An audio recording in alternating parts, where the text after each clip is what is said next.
અમદાવાદના ગુજરાત યુનિવર્સિટી વિસ્તારમાં થોડાક દિવસ પહેલા એક મહિલા પીએસઆઈની દબંગાઈ સામે આવી હતી, જેમાં એક અંધ આધેડ વ્યક્તિને તેમણે ઢોરમાર માર્યો હતો। આ સમગ્ર ઘટનાના ઘેરા પ્રત્યાઘાત પડ્યા હતા અને આ મામલાને લઈને આજે અમદાવાદ ગ્રામ્યના એસપી ઓમ પ્રકાશ જાટ દ્વારા એ મહિલા પીએસઆઈ સોનલ રાઠોડને સસ્પેન્ડ કર્યા છે અને આ મામલે ગુજરાત યુનિવર્સિટી પોલીસ સ્ટેશન ખાતે મહિલા પીએસઆઈ સામે ગુનો પણ નોંધવામાં આવ્યો છે। હવે આ સમગ્ર ઘટનાની વાત કરીએ તો જે ગોપાલભાઈ દરજી નામના ફરિયાદી છે, તેઓ ગુજરાત યુનિવર્સિટી વિસ્તારમાં સ્ટોલ છે, ચીજ વસ્તુઓનો ધરાવે છે, ત્યારે નાના બાળકો પડીકા લેવા માટે આવ્યા હતા અને કેટલાક બાળકો હેરાન પણ તેમને કરતા હતા, ત્યારે તેમણે હાથ ઉગામતા આ જે બાળક છે તેને હાથ વાગી ગયો હતો અને ત્યારબાદ તે પોતાના પિતાને જાણ કરે છે। આમાં જે મહિલા પીએસઆઈ છે તેમના પતિ છે તે સ્ટોલ પર પહોંચે છે, ગાળાગાળી કરવા લાગે છે, મામલો ઉગ્ર બને છે અને ત્યારબાદ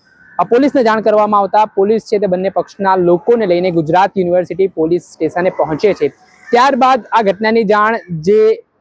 પતિ હોય છે મહિલા પીએસઆઈનો તે પીએસઆઈને કરે છે અને આ બાબતની જાણકારી મળતા જ મહિલા પીએસઆઈ છે તે તાબડતોબ પોતાના ફરજનું સ્થળ છોડીને ગુજરાત યુનિવર્સિટી પોલીસ સ્ટેશન આવે છે। ત્યારબાદ પોલીસની હાજરીમાં જ આજે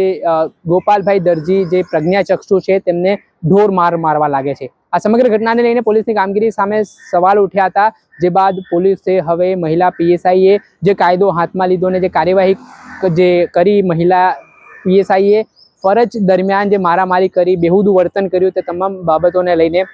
ગુજરાત યુનિવર્સિટી પોલીસ સ્ટેશન ખાતે અલગ અલગ કલમો હેઠળ છે તે ગુનો નોંધવામાં આવ્યો છે, જેમાં રાઇટ ટુ પર્સન ડિસએબિલિટી સાથે જ મારામારી સહિતની અલગ અલગ કલમો હેઠળ ગુનો નોંધાયો છે।